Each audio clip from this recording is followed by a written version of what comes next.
শেফালি ঠোঁট রাঙাতে রাঙাতে ব্যঙ্গ করে বলল, তা হ্যাঁ গো ছোকরা, এখানে এত সুন্দর মাগি থাকতে আমার মতো বুড়ো মাগিকেই তোমার চোখে ধরল?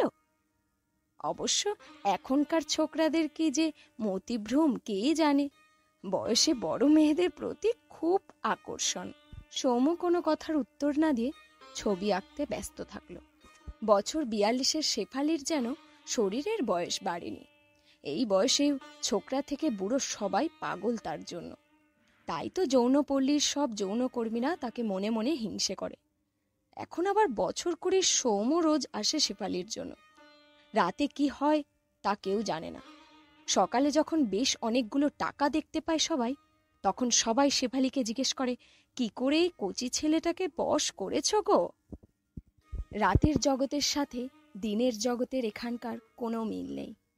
দিনে যেন সবাই প্রাণ ভরে শ্বাস নিতে পারে, আর রাতে চওড়া মেকআপে যেন একটা মুখোশ পরে থাকতে হয় তাদের। সামনেই একটা স্কুল আছে, যৌনকর্মীদের বাচ্চারা সেখানে পড়ে। যদিও শেফালির জন্যই বাচ্চারা স্কুলমুখী হয়েছে, যারা এই অন্ধকার একবার ঢুকেছে তাদের আলোর পথে আসা সহজ নয়। তাই তো শেফালি খুব করে চায় এই বাচ্চাগুলো যেন ভালোভাবে শিক্ষা পায়, তাদের ভবিষ্যৎ যেন আলাদা হয়। এখানকার বাচ্চারা ভালোবেসে শেফালিকে বড় মা বলে ডাকে। যেটুকু সঞ্চয় করে শেফালি রেখেছে তার বেশিরভাগ অংশ বাচ্চাদের পড়ার খরচে ব্যবহার করে। তাই আরও কয়েকদিন এই যৌনকর্মী হয়ে কাজ করতে হবে, যাতে শেষ বয়সে এসে টাকা থাকে তার কাছে। আর বাচ্চাগুলোকে নিয়েও তার অনেক স্বপ্ন। সৌম্য প্রতিদিন আসে শেফালির কাছে। শেফালি দরজা বন্ধ করে দিলে সে নিচে বসে ছবি আঁকে, আর শেফালি তক্তায় বসে বকবক করতে থাকে। এইভাবেই রাত কেটে যায়। শেফালি একদিন সৌম্যর কাছে গিয়ে জিজ্ঞেস করে, কিছুই যখন করিস না তখন রোজ রোজ আসিস কেন আমার কাছে? আর এত টাকাই বা দিয়ে যাস কেন আমায়? সৌম্য কোনো কথার উত্তর দেয় না। সে এক মনে তার মায়ের ছবি আঁকার চেষ্টা করে।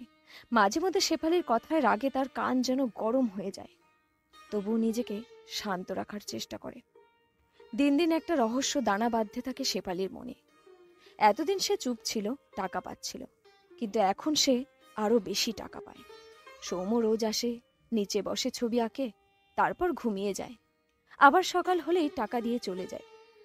এত টাকা কম বয়সী ছেলেটা কোথা থেকে পায়, আর কেনই বা রোজ আসে, কিছুই বুঝতে পারে না।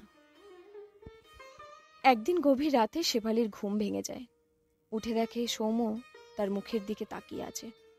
শেফালির অস্বস্তি বোধ হয়।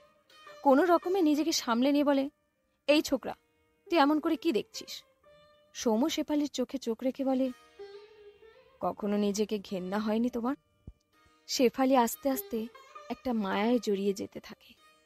কেন জানে না, সৌম্যর চোখে এক মায়া আছে।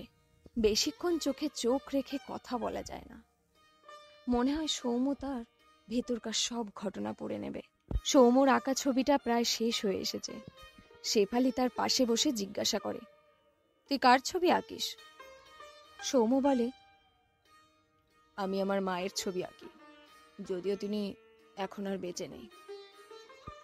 কিন্তু কিছুতেই সৌম্য তার আঁকা ছবি শেফালিকে দেখাতে চায় না। শেফালিও তাই রাগ করে বলে, এই যৌনপল্লীতে তাহলে মাকে খুঁজতে আসিস? সৌম্যর মাথায় রাগ চড়ে যায়। চিৎকার করে বলে, তোমরা আদৌ কি মায়ের যোগ্য? টাকা পেলে বাচ্চা প্রসব করতেও রাজি হয়ে যাও। আদিত্য দেবনাথকে মনে আছে তোমার? আমি তারই ছেলে। এক নাগারে কথাগুলো বলে ঘর থেকে বেরিয়ে যায় সৌম্য। শেফালি মনে মনে অতীতের দরজায় এসে হাজির হয়। বাপ মা মরা মেয়ে শেফালিকে নিজের মামা এখানে এসে বিক্রি করে দিয়ে যায়। তখন তার বয়স 16। আস্তে আস্তে এই জগৎকে চিনতে শুরু করেছিল। তখন সমাজকর্মীর কিছু মানুষ মাঝে মধ্যে এখানে এসে যৌনকর্মীদের খোঁজ খবর নিয়ে যেত। শরীর খারাপ হলে ওষুধের ব্যবস্থা করে দিত। তখন একজন সমাজকর্মী নিরুপমার সাথে শেফালির পরিচয় হয়। নিরুপমা মাঝে মধ্যে তার বাড়ি নিয়ে যেত শেফালিকে। স্বামী আদিত্য দেবনাথের সাথে পরিচয় করিয়ে দিয়েছিল শেফালির সাথে। কয়েক বছর পর যখন নিরুপমা জানতে পারে সে মা হতে পারবে না, তখন ঠিক করে আদিত্য আর শেফালিকে রাজি করায় বাচ্চা নেওয়ার জন্য।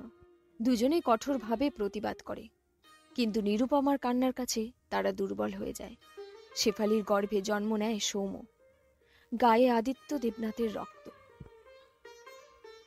শেফালি বাচ্চার বিনিময়ে কোনো টাকা নিতে রাজি হয়নি। মনকে শক্ত করে বাচ্চাকে দিয়ে চলে যায় সে। অনেক চেষ্টা করেও নিরুপমা আর আদিত্যবাবু দেখা করতে পারেনি আর শেফালির সাথে। সব যোগাযোগ বিচ্ছিন্ন করে দেয় শেফালি। শাড়ির আঁচলটা দিয়ে শরীর ঢাকার চেষ্টা করে শেফালি।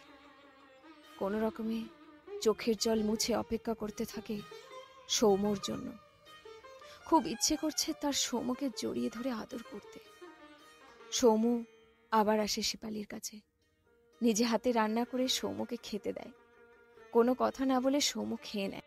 খাবার পর সৌম্য শেফালির কাছে আসে, কোলে মাথা রেখে বলে, তুমি এখানে থেকো না, আমার বাড়িতে গিয়ে থাকবে, চলো। শেফালি সৌম্যর মাথায় হাত বোলাতে বোলাতে বলে, মা বলে ডাকতে পারবি তাহলে? সৌম্য চুপ করে থাকে। শেফালি আবারও বলে, এখান থেকে চলে গেলে বাচ্চাদের কি হবে বল?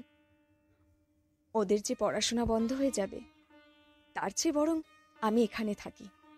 অনেক বলার পরেও শেফালি রাজি হলো না যেতে।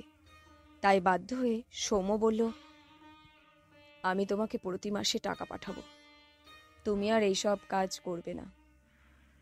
শেফালি হাসি মুখে রাজি হলো। সৌম্য চলে যাওয়ার আগে বলে গেল সে আবার কিছুদিন পর আসবে। তার আঁকা ছবিটা শেফালিকে দিয়ে গেল। সৌম্য চলে যাওয়ার পর নিরুপমাকে দেখবে বলে ছবিটা খুলে দেখতে গেল শেফালি। তারপর ছবিটা দেখার পর বুকে জড়িয়ে নিয়ে চিৎকার করে কাঁদতে লাগলো। কতদিন ধরে এই কান্না জমানো ছিল, কত শূন্যতা ছিল তার, আজ যেন সব ভরে গেল। সৌম্য নিরুপমার নয়, শেফালির ছবি এঁকেছিল। নিচে লেখা ছিল, জরায়ুকে ঘেন্না করা যায় না।